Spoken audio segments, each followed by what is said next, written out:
біздің мектеп ұжымы Еңбекші аудандық полиция басқармасымен тығыз қарым-қатынас жасап, түрлі профилактикалық шараларды жүргізуде.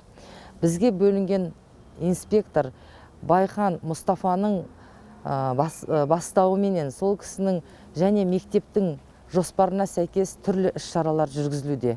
Ол іс-шаралардың арқасында біздің өсіп келе жатқан жасөспірім ұрпақ, біздің балаларымыз қазіргі таңдағы түрлі жағдайларға қарамастан, болып жатқан жағдайларға қарамастан, инспекторменен бірлесе отырып, мектеп ұжымы тығыз жұмыс жүргізуде.